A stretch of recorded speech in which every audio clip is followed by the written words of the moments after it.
Assalamualaikum warahmatullahi wabarakatuh. Pak Riki dan rekan-rekan sekalian, saya Windiani Setiawati Jufni Rosa ingin memaparkan alur pembayaran dan pencairan dana di KPPN. Yang saya ngambil objeknya di rumah sakit tempat saya bekerja, di Rumah Sakit Paru Rotin Sulu, Bandung.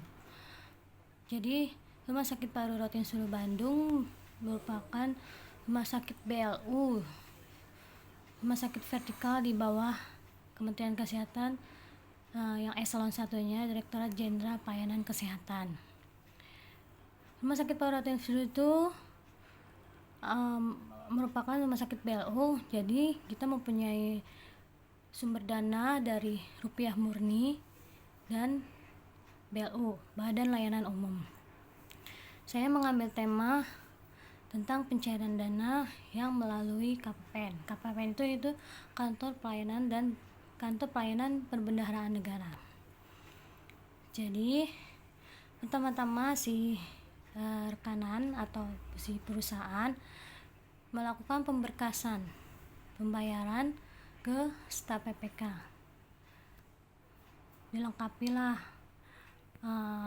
kwitansinya, faktur pajaknya, referensi banknya, ringkasan kontraknya, kalau kontrak BAST, BAPP, terus kalau alat berita acara uji fungsinya. Nah,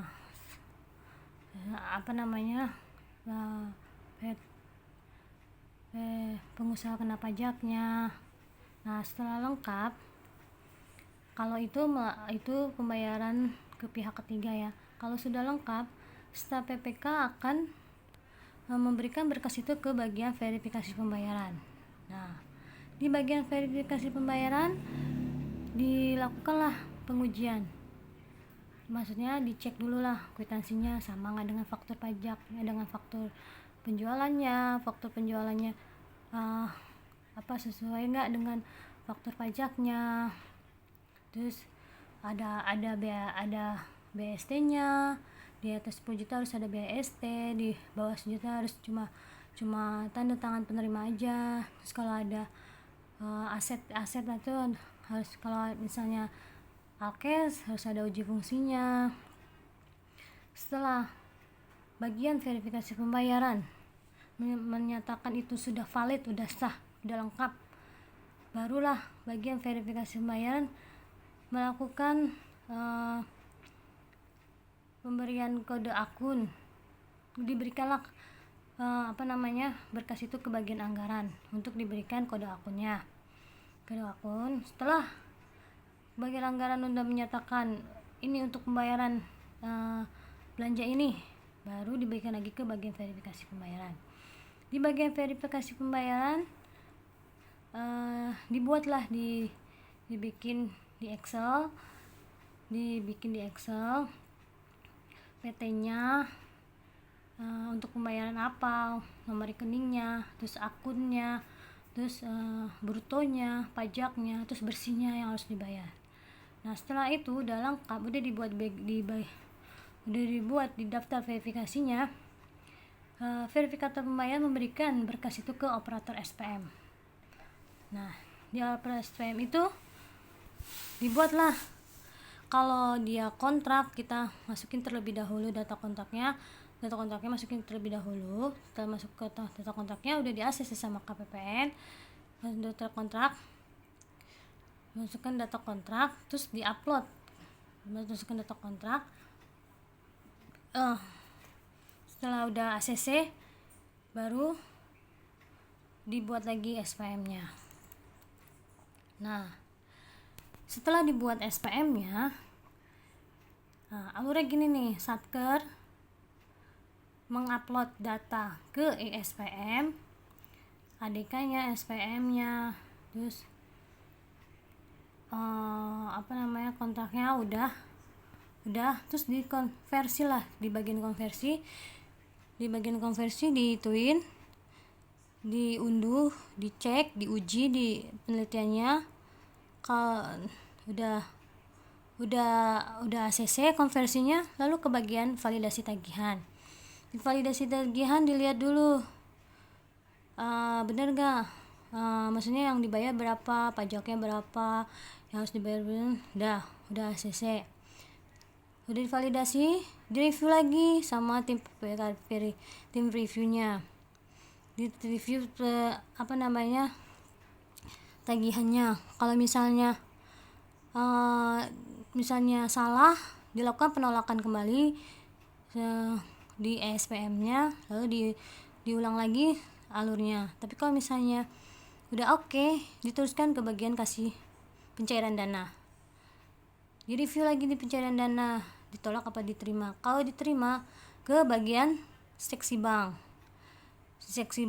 di review lagi, di resume, terus di bagian staf seksi banknya, terus ke kasih bank untuk ditandatangani dan di pencairan dana. Terus kalau misalnya udah di ACC di bagian kasih bank, bagi pihak bank itu akan melakukan pentransferan ke perusahaannya. Jadi bukan dari Rumah Sakit Rotin Sulu yang akan melakukan pencairan, tetapi di bagian kasih bank di KPPN yang akan melakukan pencairannya. Setelah pencairan sehari, kalau misalnya dia misalnya SP2D-nya keluar sebelum jam 10, itu akan diterima oleh si pihak ketiga itu pada hari itu juga. Tapi kalau misalnya melakukan pencairan, kalau SP2D-nya keluar keluar itu akan dicairkannya akan diterima oleh si penerima itu pada kebesokan harinya. Keluar SP2D itu maksudnya SP2D itulah surat pernyataan pemberi pencairan dana gitu. Kalau saya tidak salah ya, SP2D itu. Berarti kalau misalnya SP2D-nya udah keluar, berarti itu akan dicairkan. Tapi kalau misalnya SP2D-nya tidak keluar, berarti ada kesalahan dalam pembayaran gitu. Yaitu entah salah di konversinya, di validasinya, di reviewnya gitu. Nah, itu kalau misalnya alur untuk alur untuk pencairan ke pihak ketiga. Kalau misalnya gaji, jadi kalau gaji itu alurnya beda lagi. Jadi si bagian operator gaji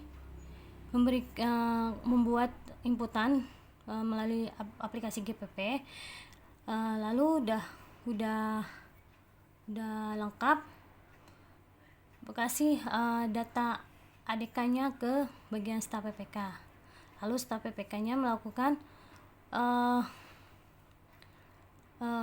staf PPK-nya memberikan salah. Jadi gini, kebalikan salah. Jadi kalau misalnya bagian gaji itu si operator belanja pegawainya itu memberikan datanya ke bagian verifikasi pembayaran, terus dicek hitungannya, dicek pajaknya, lalu misalnya udah ACC, lalu memberikan berkas itu ke bagian anggaran untuk diberikan mata anggarannya.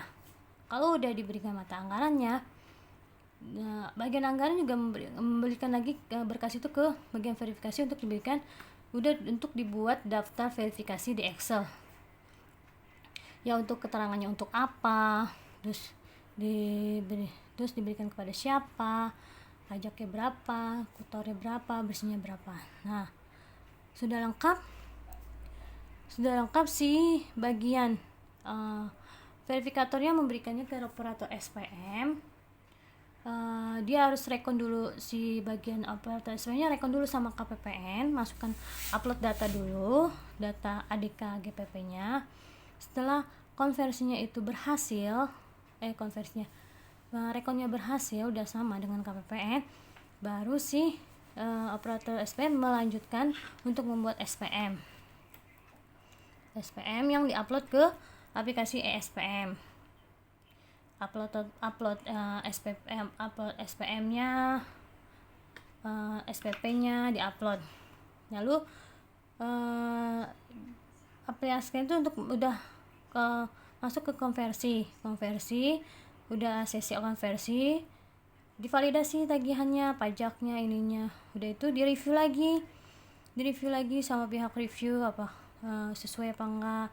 Terus sudah sesuai, masuk ke kasih pencairan dana, siap untuk dibayarkan, dicek lagi di staf seksi bank, udah udah lengkap, udah itu masuk ke kasih bank untuk dilakukan pencairan, masuk ke rekening masing-masing karyawan. Itu kalau gaji. Jadi masuk ke demikianlah pemaparan saya mengenai alur pembayaran dan pencairan dana di KPKN. Kalau misalnya ada kekurangan dari saya, mohon untuk di komen, terus jangan lupa like, share dan subscribe. Terima kasih.